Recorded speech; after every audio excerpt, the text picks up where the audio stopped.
Hello everyone, कैसे हैं आप सब। जैसा कि आप लोगों को याद होगा, अकाउंटेंसी को अच्छे से समझने के लिए, उसके सारे कंसेप्ट्स को क्लियर करने के लिए हम लोगों ने एक सीरीज स्टार्ट कर रखी है। ठीक है, कई सारे टॉपिक्स हम लोगों ने कवर कर लिए 2 वीडियोस में। ठीक है, उन दोनों वीडियोस के लिंक डिस्क्रिप्शन बॉक्स में मिल जाएगी आपको। अगर आप चाहते हो कि ये वीडियो आपको अच्छे से समझ में आए तो पहले आपको जा करके डिस्क्रिप्शन बॉक्स में से पार्ट 1 स्टडी करना होगा, फिर पार्ट 2 एंड देन ये वाली वीडियो। ठीक है, तभी आप चीज़ों को अच्छे से रिलेट कर पाओगे। तो पार्ट 2 के एंड में हम लोगों ने डिस्कस किया था टाइप्स ऑफ अकाउंट्स।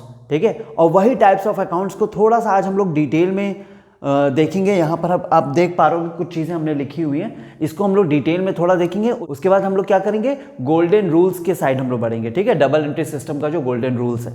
ठीक, तो चलिए सबसे पहले हम लोग क्या करते हैं, इसको देख लेते हैं कि इसका क्या सीन है। इसको थोड़ा सा डिटेल में देख लेते हैं। ठीक है, जैसा कि आपको याद होगा, हमारे पास 2 टाइप के अकाउंट्स थे, एक पर्सनल था और एक इम्पर्सनल था। पर्सनल में आपके ये तीनों आते हैं और इम्पर्सनल में आपका रियल अकाउंट होता है और नॉमिनल अकाउंट आता है। ठीक, अब पर्सनल अकाउंट में जो सबसे पहला है, ये है आपका क्या, नेचुरल पर्सनल अकाउंट। ठीक है, यहाँ हमने शॉर्ट में लिख दिया, लेकिन आप जब अपने नोट्स देखोगे ना तो आपको ध्यान आ जाएगा, नेचुरल पर्सनल अकाउंट। ठीक, तो नेचुरल पर्सनल अकाउंट में आपको यहाँ पर क्या लिखना होगा, इसको अच्छे से याद करने के लिए आप यहाँ पर ये लिख लीजिएगा, persons who are the creation of God. ठीक है, नेचुरल पर्सनल अकाउंट में वो चीजें इंक्लूड जाएंगी जो कि क्रिएशन ऑफ गॉड है, गॉड के क्रिएशन है। Persons who are the creation of the God. ठीक, ये बात ध्यान रखिएगा, मतलब कोई भी रियल पर्सन। ठीक है, फिर उसके बाद आपका APA यानी कि आर्टिफिशियल पर्सनल अकाउंट। ठीक है, तो इसको याद करने के लिए आपको यहां पर क्या लिखना होगा, कॉर्पोरेट बॉडीज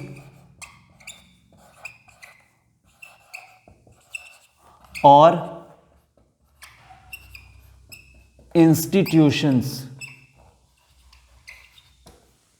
ठीक है, आर्टिफिशियल पर्सनल अकाउंट को आप कैसे याद रखेंगे, कॉर्पोरेट बॉडीज और इंस्टीट्यूशन, मतलब किसी भी कंपनी के बारे में बात करी जाएगी तो वो आपका आर्टिफिशियल पर्सनल अकाउंट में आ जाएगा। ठीक, नेक्स्ट है आपका रिप्रेजेंटेटिव पर्सनल अकाउंट। क्या, रिप्रेजेंटेटिव पर्सनल अकाउंट, और इसमें हम लोग क्या लिखेंगे, विच represents a group of persons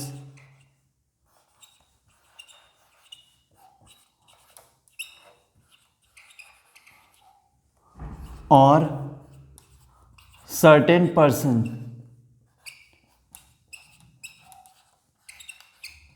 ठीक है, अब इसमें जैसे आप एग्जांपल मान लो, आउटस्टैंडिंग सैलरी।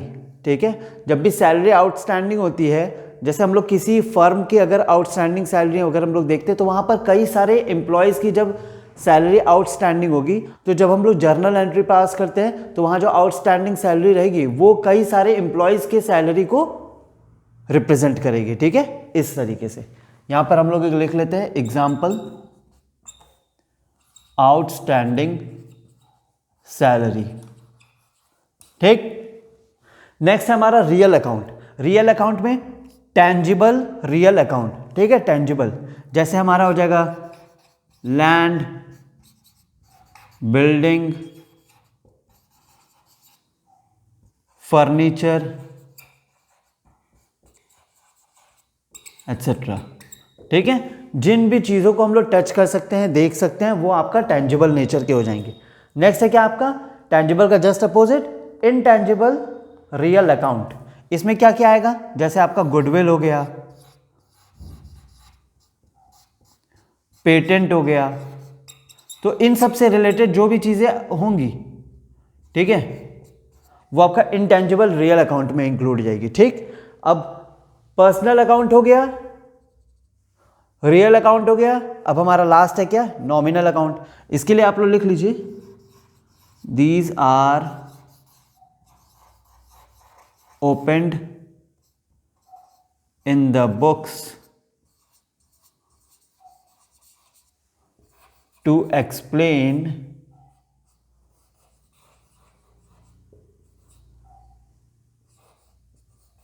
the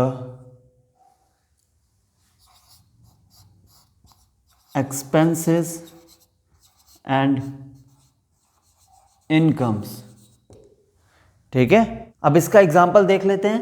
एग्जाम्पल जैसे हो जाएगा, rent is paid to the landlord. ठीक, जब हम लोग रेंट पे करते हैं लैंडलॉर्ड को, या फिर सैलरीज और wages paid to the workers और एम्प्लॉयज।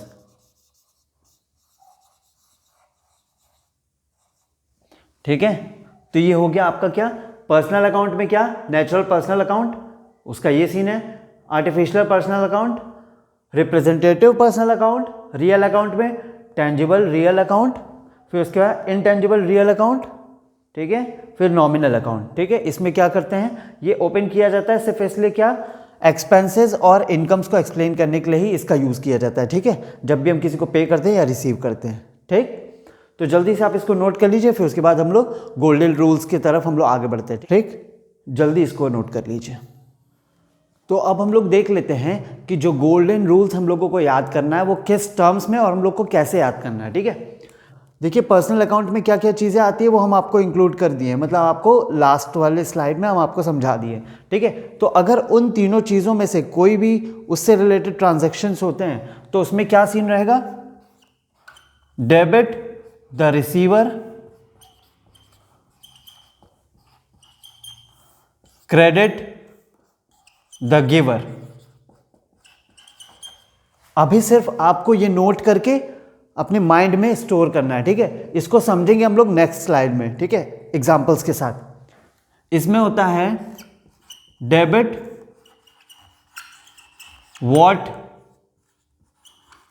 कम्स इनटू बिजनेस,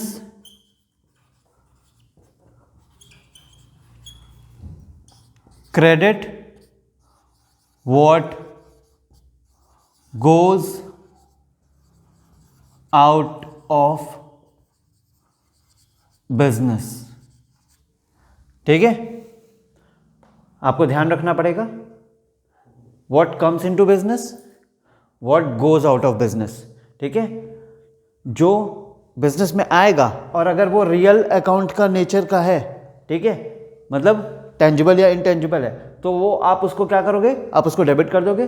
और अगर वो जा रहा है, ठीक है, और टेंजिबल या इनटेंजिबल है यानी कि रियल अकाउंट का है, तो फिर आप उसको क्रेडिट कर दोगे। ठीक है, फिर इसके बाद नॉमिनल अकाउंट, इसमें होगा डेबिट ऑल एक्सपेंसेस और losses, credit all income and gains, या फिर और गेन्स। ठीक है, नॉमिनल अकाउंट नेचर का है।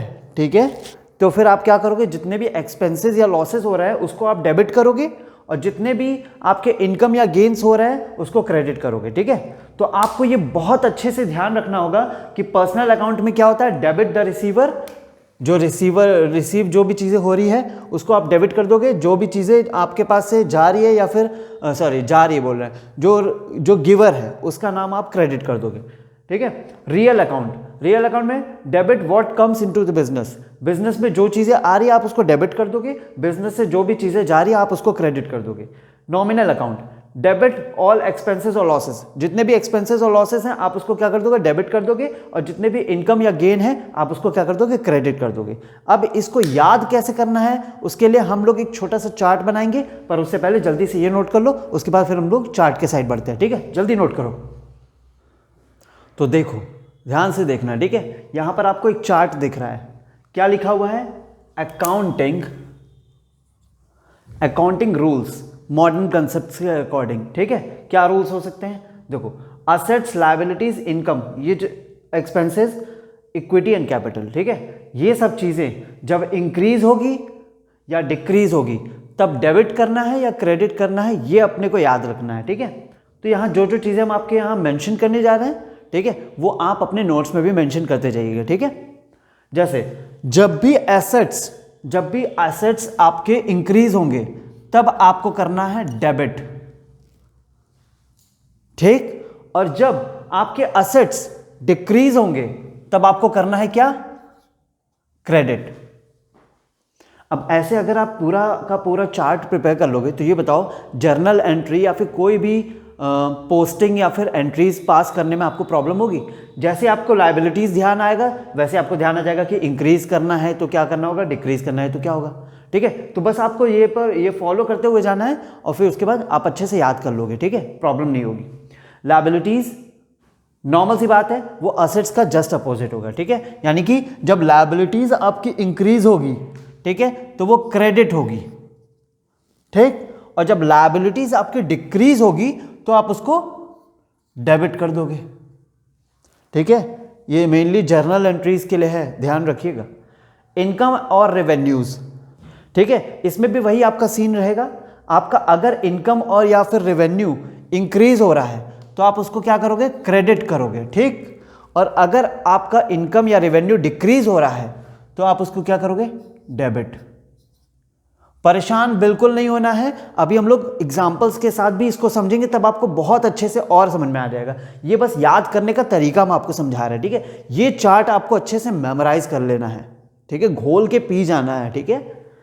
एक्सपेंसेस, अगर आपके एक्सपेंसेस इंक्रीज हो रहे हैं, ठीक है, तो आप उसको कर दोगे डेबिट, और अगर आपके एक्सपेंसेस डिक्रीज हो रहे हैं तो आप उसको कर दोगे क्रेडिट, ठीक। फिर उसके बाद आपका लास्ट में इक्विटी या कैपिटल, अगर आपका इक्विटी इंक्रीज हो रहा है या फिर कैपिटल इंक्रीज हो रहा है तो आप उसको क्या करोगे, क्रेडिट, ठीक, और अगर आपका कैपिटल डिक्रीज हो रहा है तो आप उसको क्या करोगे, डेबिट, ठीक। जल्दी से इसको नोट कर लो, और जहां पर भी नोट करना उसको अच्छे से डेली देखना, ठीक है। जब आप डेली देखोगे ना तो आपको याद करने की जरूरत नहीं पड़ेगी, वो ऑटोमेटिकली आपके माइंड में स्टोर हो जाएगी, सबकॉन्शियस माइंड में, ठीक है। जल्दी से इसको नोट कर लो, फिर कुछ एग्जांपल्स देखते हैं, ठीक है, इसी से रिलेटेड, सो दैट ये कंसेप्ट पूरा आपका क्लियर हो जाए। जल्दी नोट करो। तो चलिए कुछ एग्जाम्पल्स देख लेते हैं, ठीक है। यहाँ पर 2 एग्जाम्पल्स हमारे सामने हैं। पहला है purchased furniture from mister Ram on credit, इसका मतलब क्रेडिट पे लिया गया है सामान, ठीक है, कैश नहीं दिया गया है, ऑफ अमाउंट रुपीज कितना, 10,000। तो इसकी एंट्री हम लोगों को पास करनी है, ठीक है। अब हम लोगों को यहाँ देखना होगा कि हमारे काम की क्या चीज़ है, ठीक है। पहला तो आपका फर्नीचर हो जाएगा एसेट, आप वो टेबल याद करिए, एसेट था ना, और दूसरा क्या हो जाएगा, आपके यहाँ मिस्टर राम है जगह, ठीक है, ये आपके मिस्टर राम आ गए। अब हमारी जो एंट्री पास होगी वो पास होगी furniture account debit to mister Ram, और यहां 10,000। अब आप पूछोगे कि सर सॉल्यूशन तो दे दिए, लेकिन ये सॉल्यूशन आया कैसे, तो अब ध्यान से देखिए। फर्नीचर आपके पास आया, आपने परचेज किया तो फर्नीचर आपका इंक्रीज हो गया, फर्नीचर बोले तो असेट, तो असेट जब हमारा इंक्रीज होता है तो हम लोग क्या करते हैं, हम लोग उसको डेबिट करते हैं, ठीक है। चाहे नहीं तो आप लोग एक बार वो चार्ट देख लीजिए। फर्नीचर हम लोग डेबिट इसलिए किए हैं क्योंकि फर्नीचर एक एसेट है, और एसेट जब हमारा इंक्रीज होगा, अच्छा हम अगर एसेट को परचेज कर रहे हैं तो एसेट हमारे पास इंक्रीज हो गया ना, तो एसेट जब इंक्रीज होगा तो हम लोग उसको डेबिट कर देते हैं, ठीक। अब यहाँ पर अभी हम लोगों ने मिस्टर राम को पेमेंट नहीं किया है, हमको मिस्टर राम को पेमेंट करना है, क्यों, क्योंकि हम लोग सामान को क्रेडिट पे लेके आए, कैश पे नहीं लेके आए। तो जब हम लोगों को मिस्टर राम को पेमेंट करना है तो इसका मतलब हमारी जो लायबिलिटी है वो इंक्रीज हो रही है। तो ध्यान रखिए, लायबिलिटी जब इंक्रीज होती है तो हम लोग क्या करते हैं, उसको क्रेडिट। आपको ध्यान आ जाए इसलिए हम यहां लिख देते हैं, जैसे असेट जब इंक्रीज होता है तो हम लोग उसको डेबिट करते हैं, और लायबिलिटी जब इंक्रीज होती है तो उसको हम लोग क्रेडिट करते हैं। हो गया ना सॉल्व, ठीक है। नेक्स्ट क्या, सैलरी पेड ₹5,000, ठीक। तो यहां इसका जो एंट्री पास हम लोग को करना होगा, salary account debit ₹5,000 to cash account ₹5,000, ठीक है। अब इसका क्या सीन है, जब हमने किसी को कुछ पे किया है, हम लोग क्या किया, सैलरी को पे किया है, तो इसका मतलब सैलरी हमारे लिए एक खर्चा हो गई ना। तो जब हमारे कोई भी एक्सपेंसेस रहते हैं, अगर वो इंक्रीज कर रहा है, वो चार्ट याद रखो, चार्ट को देखो एक बार, एक्सपेंसेस जब हमारी इंक्रीज होते हैं तो हम लोग उसको क्या करते हैं, डेबिट करते हैं, ठीक। अब ये जो कैश है, ये कैश हमारा क्या है, कैश हमारा एक असेट है, ठीक है। तो असेट, जब हमारे असेट्स डिक्रीज होते हैं, क्यों, क्योंकि हमने पे किया है ना, तो जब हम पे करेंगे तो हमारे पास से क्या जाएगा, हमारे पास से कैश जा रहा है, इसका मतलब जो हमारा असेट है वो अब क्या हो रहा है, कम हो जा रहा है। तो असेट जब हमारा डिक्रीज होता है तो हम लोग उसको क्या करते हैं, क्रेडिट करते हैं। समझ में आया। ऐसे बहुत सारे एग्जांपल्स हम लोग आने वाले वीडियोस में डिस्कस करने वाले हैं, ठीक है। और भी कई सारी चीज़ें हम लोग डिस्कस करने वाले हैं। अच्छे से जितने भी नोट्स बनाए हैं आप डेली बेसिस पे अगर उसको देखते जाओगे तो आपको बहुत ज़्यादा मेमोराइज करने की ज़रूरत नहीं पड़ेगी। नेक्स्ट वीडियो में हम लोग देखेंगे advantages, disadvantages, roles, capital expenditure, revenue expenditure, इन सभी चीज़ों के बारे में भी बात करेंगे, ठीक है। तब तक आप लोग ये सब कुछ क्लियर करिए, और वीडियो अगर अच्छी लगी हो तो लाइक ज़रूर करना, अपने फ्रेंड्स के साथ शेयर ज़रूर करना। हाँ, अगर कुछ प्रॉब्लम लग रही है या फिर किसी भी टॉपिक में कुछ डाउट है या फिर आपको किसी पर्टिकुलर टॉपिक पे कोई वीडियो चाहिए तो आप ज़रूर से ज़रूर कमेंट बॉक्स में बताएं, ठीक है। आप हैं तो हम हैं, ठीक। चलिए, आप सभी अपना ध्यान रखिए और खुश रहिए। Thank you so much.